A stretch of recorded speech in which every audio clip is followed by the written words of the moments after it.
I'm Pam Ross, the culturalist. I love good conversations with interesting people.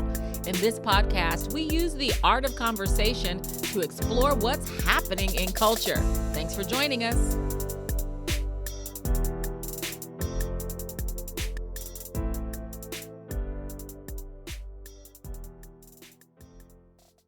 Hey, what's up, family? Welcome to our second SOAR session here at the Culturalist Podcast. My name is Pam Ross, and I am a trainer and consultant with over 2 decades of experience, really specializing in the areas of leadership development and team building. And generally, for the Culturalist Podcast, we have conversations with Pam Ross, but these SOAR sessions are pretty new. I have to admit, I'm really liking them. Just an opportunity for me and you to kind of talk and share some strategies, share some opportunities, share some advice, and some resources. And today, I want to talk to you about this very simple topic that great leaders can learn from anybody. Now, depending on how old you are, you might remember there was a Saturday Night Live skit where the comedian Chris Farley, he played a motivational speaker, and his name was Matt Foley. Some of us you're laughing already. His name was Matt Foley, and Matt, to say the least, to be a motivational speaker, his life was a little unstable. He was 35, he was divorced, and he lived in a van down by the river. In fact, like that was his name, that was his slogan, that was his tagline. Hi, I'm Matt Foley, and I live in a van down by the river. You gotta check it out. Maybe we'll drop the link in here so y'all can see it. So he was a motivational speaker, and he spoke mainly to high school kids. And of course, the center message of all of his TED Talks was about how not to end up like him, living in a van down by the river. So this bit got huge laughs on Saturday Night Live, but it also serves as a powerful reminder that great leaders can learn from absolutely anybody. You know, when we study leaders who have won, they inspire us. And when we study leaders who have taken their lumps, they can become case studies for us. One of my favorite books, I really, really love this book. If you haven't read it, I recommend this resource to you. It's called How the Mighty Fall, and it's written by Jim Collins. James Collins, I think is how he goes by, James Collins. And the name of it is How the Mighty Fall. And what he does is he takes some case studies of some pretty flourishing, large organizations who fell hard. His company does research and statistics. Really, I like to look at him as a statistician because he brings you such brilliant data that helps you align the culture of your organization. As a culturalist, I really recommend this book. But the book is called How the Mighty Fall, and James found that there are 5 things in a cycle that he saw in every single one of these case studies. And the first one is hubris born of success. So your success, and this is interesting, could be the trigger to your failure if you enter into hubris. Now, hubris, before we get our dictionary.com out, is, an undue puffed up pride, being overly prideful. And the reason why that pride is dangerous is it will cause you to feel like you can downshift, and the effort, the momentum, the energy that you put into getting that success, you'll feel like you don't have to give it what you gave it. We had to, like, for example, a restaurant that had to give excellent service because you were brand new and you wanted to give your clients, your customers, a wonderful experience. Well, once people discovered how amazing your food is, and you've got lines out the door and reservations for weeks and weeks, suddenly you kind of feel like y'all should be lucky to be here. Y'all should be happy to be here. And so there's a hubris that's born of success where you feel like the effort that we used to give, we don't have to give that anymore. So that's step one. The second thing they found was an undisciplined pursuit of more. We've heard this phrase. Have y'all heard this phrase? Put thorns in your laurels, meaning don't rest on your laurels. When you get a big victory, don't sit back and relax and decide, I'm gonna just rest on those laurels. Actually, that's not what most companies do. Most companies, most organizations, when you are winning and you got pride and you feel like this thing is on AUT-O-matic, right? They feel like, well, let's do more. Well, we can do more. We can do more. We can open 15 restaurants. We're so amazing. And so you have an undisciplined, doesn't mean you shouldn't do more, but you have an undisciplined pursuit of more. And if you follow me, and especially if you've read Get Ready to Fly, you know that word discipline means to cut. So they're adding without cutting. Yeah, you're adding more things without cutting old things. So number one, hubris. Number two, undisciplined pursuit of more. You just get greedy. Let's do it all. Let's do it all. Let's do it all. Number three is a denial of danger or peril. So you begin to silence the wise voices in your organization, those that have the courage to speak up and say, hey, I think we better double check this, or have the courage to say, hey, I don't think this is a good deal for us right now. Maybe we shouldn't go into that much debt in this season with these interest rates. You deny that. You feel like, they're being a negative Nelly and we don't have to listen to them because after all, we got it going on, right? So number four, once you deny, now this is a bad part. Once you deny that there's danger, what happens? You fall into danger. If you deny there's a hole there, you fall into the hole. And then to get out of the hole, these companies, these organizations went to number four. And number four was a grasp for the Savior. This is going to be the one big thing. We look for that one big fix, that we do this one big thing and that's going to fix it all. That's going to bring us back on top. I was working for an organization once that had, they did a ladies event and it was huge. And then the next year, we did the same event and the numbers were a little bit lower. But what concerned me was the people that came the previous year, only 30% of those people came back. So 70% of the people that came the second year were brand new.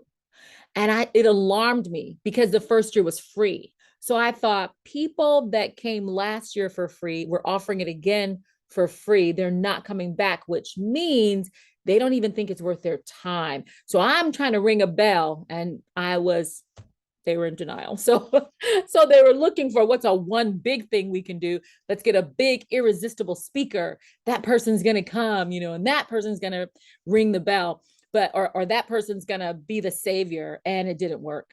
And that has a tendency to happen because if you deny that there's a problem, you won't investigate and get to the bottom, the brass tacks of that problem.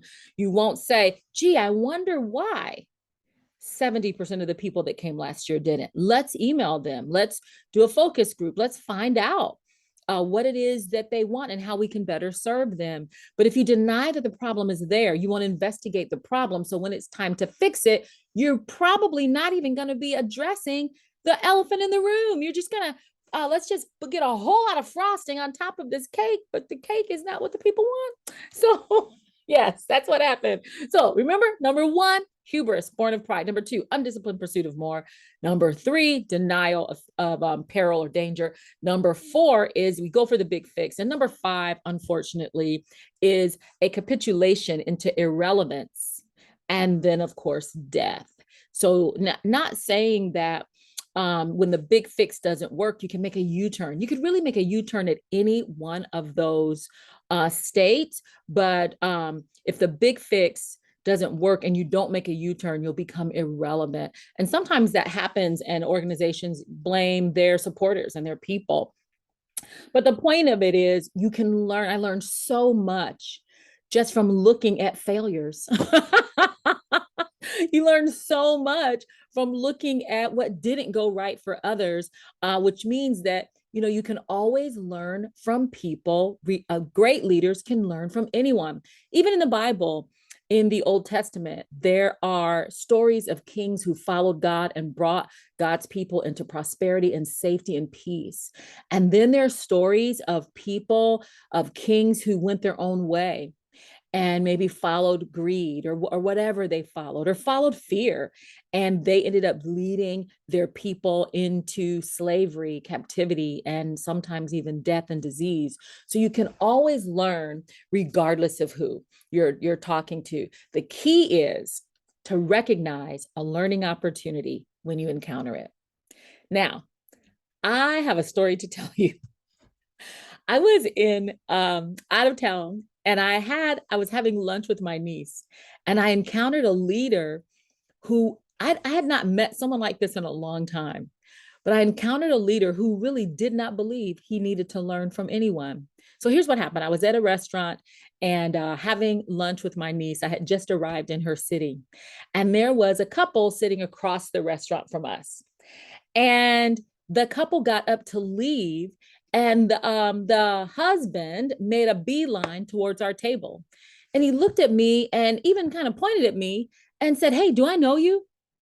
And I said, I don't think we've met, but you may know me from. And before I could finish my sentence, I was going to say to him, I was going to ask if perhaps he had attended a conference or something where I had participated in, because I had just participated in a conference for pastors. And I thought maybe this guy is a pastor.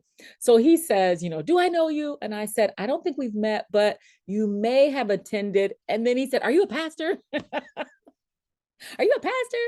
And I said, "No, I'm not a pastor. I'm a consultant and trainer, and I work with a lot of." And then before I could finish that sentence, his wife said, "A consultant," and looks at her husband and says, "You need to get her information," right? So I was gonna finish my sentence again and say, I'm a consultant and trainer, and I work with a lot of pastors.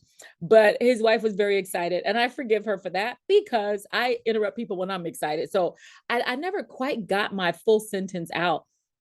But when she said to him, "You need to get her information," he looked at his wife and said, "Why would I do that?" And then he pointed his finger in the sky, like in the air, and he said, "I have a direct connect with God." And so by this time, my eyebrows are up very high. My niece looks a little bit annoyed, but and so when he said, "I have a direct connect with God," and then he looks at me and he says, "She can get your information," referring to his wife. And then he turned and walked away just as quickly as he had walked up to our table. Now I'm gonna tell you, I kind of felt like that the motivational speaker, like I was a guy who lived in a van down by the river. I felt completely dismissed. I wanted to holler after him and say, "Hey, buddy, you came up to my table and interrupted my lunch, and I never offered you my information." Like, what are you talking about? But I didn't want to yell after him because, of course, we're in a restaurant. But also, I noticed that his wife was still standing there. Like, she had not moved and she seemed very unaffected by his behavior. This lady, she asked me about the type of work that I do. And then she asked me what I was doing in town. She asked about my niece, who had, in fact, visited her church. She invited my niece to come back to her church, and this time to ask for her personally. And then lastly, she did ask if I had a card. I don't have a card. I don't use paper cards, but I did give her my electronic card. After she left, I asked my niece what she thought of their church when she visited. Sadly, she said, "I've been there. I won't be back."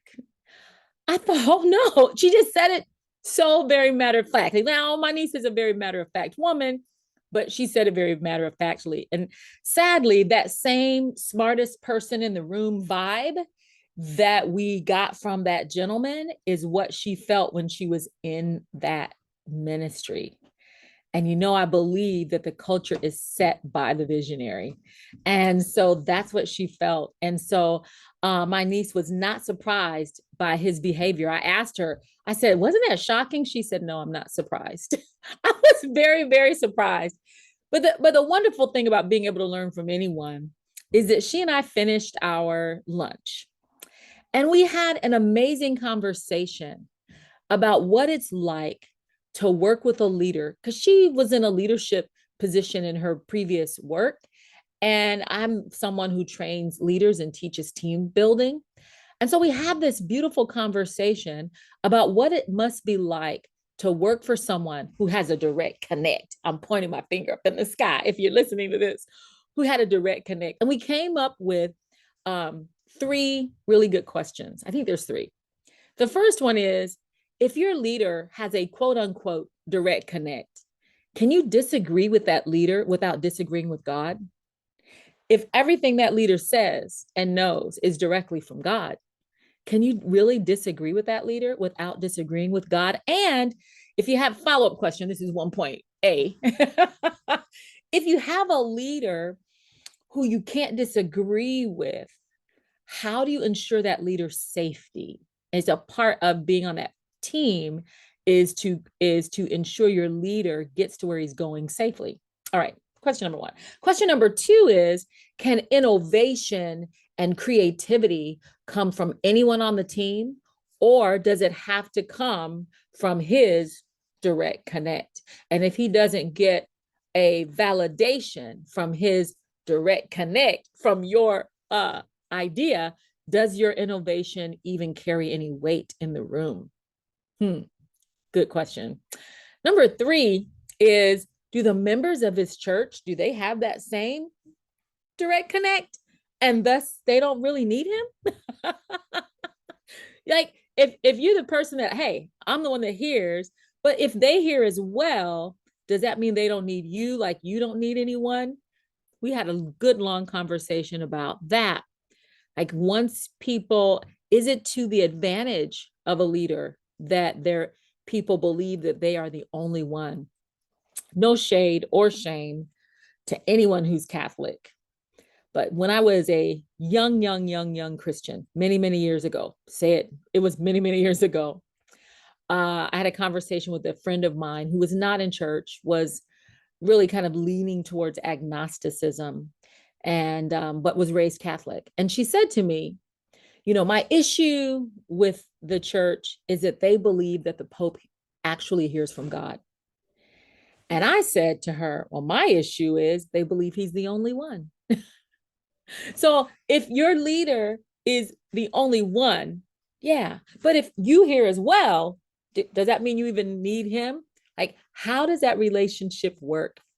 That's question number three. And then the fourth question was the one that was really juicy for us. We said, why did his wife get so excited? Before I could finish my sentence, remember, I said, no, I'm a consultant and trainer. And she said, consultant? She got so excited. Her body language opened up. She's looking at him saying, you, honey, you should get her information. What did she see? What does she see about the health of the organization that perhaps he doesn't see? And is he a naked emperor? Now, if you don't know what I mean by naked emperor, there's a story, I think it's a children's story, and we tell it in the book, Get Ready to Fly. I highly recommend it, written by Pam Ross. And we tell the story in Get Ready to Fly of the naked emperor, where there is an emperor who wants to be the best, and he is especially the best dressed. And so these con men come into his kingdom, and they say that they're going to make him a beautiful outfit, but they're going to use this special fabric. And the fabric is so special that only people of the highest breed and of the highest quality and the highest class of people can even see the fabric. If you don't see this fabric, it's an indication of what kind of person you are. You are of a lower standard. And so they pull out these rolls of fabric that no one can see. And the emperor pretends like, oh, it's beautiful. It's wonderful. Look at it, how fabulous it is. And all of the people around him start saying, yeah, it's great. It's wonderful. Yeah, it's great, right? So they're all getting in agreement because they're all protecting their image. And so they are sewing, these con men are they're sewing and sewing on the sewing machine. And they put on this invisible fabric, this invisible suit, and tell the emperor how wonderful he is and how beautiful he looks. They tell this emperor he looks so good that the emperor then decides he's going to walk in a parade down the middle of his town. So he's walking in the parade in this invisible suit. wearing absolutely nothing, naked as the day he was born. And all of the townspeople are pretending like they see it. They're pretending, oh, it's so nice. And there he is, naked as a newborn baby. And it takes a little baby, it takes a child to say, look at the emperor, he's naked. And so we use that phrase of being a naked emperor when you have been sold a bill of goods and you think that all is well in the kingdom, and it's really not. And so maybe those around you can tell you that it is, but you just choose not to believe it. So my niece and I had a wonderful lunch, kind of discussing those four things.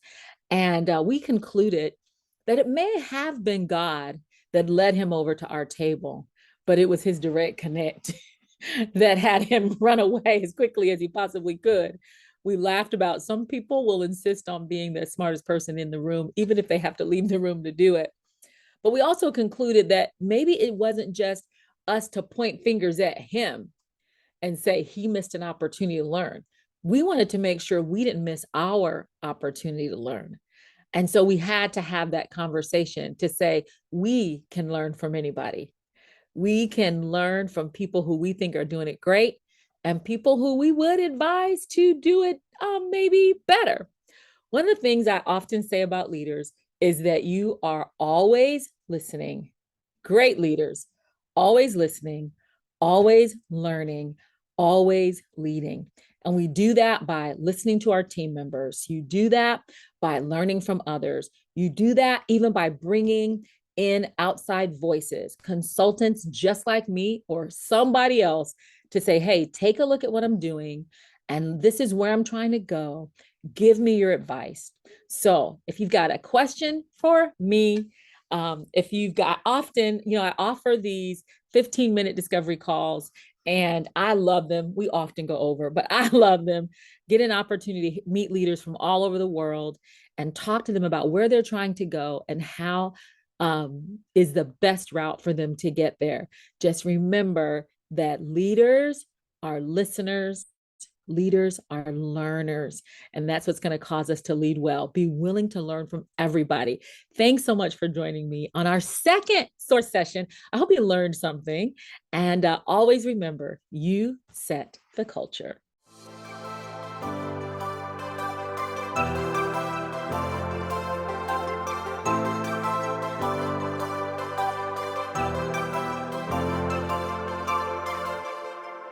Catch me on social media at PR The Builder. Visit me online at pamross.com. Catch you next time.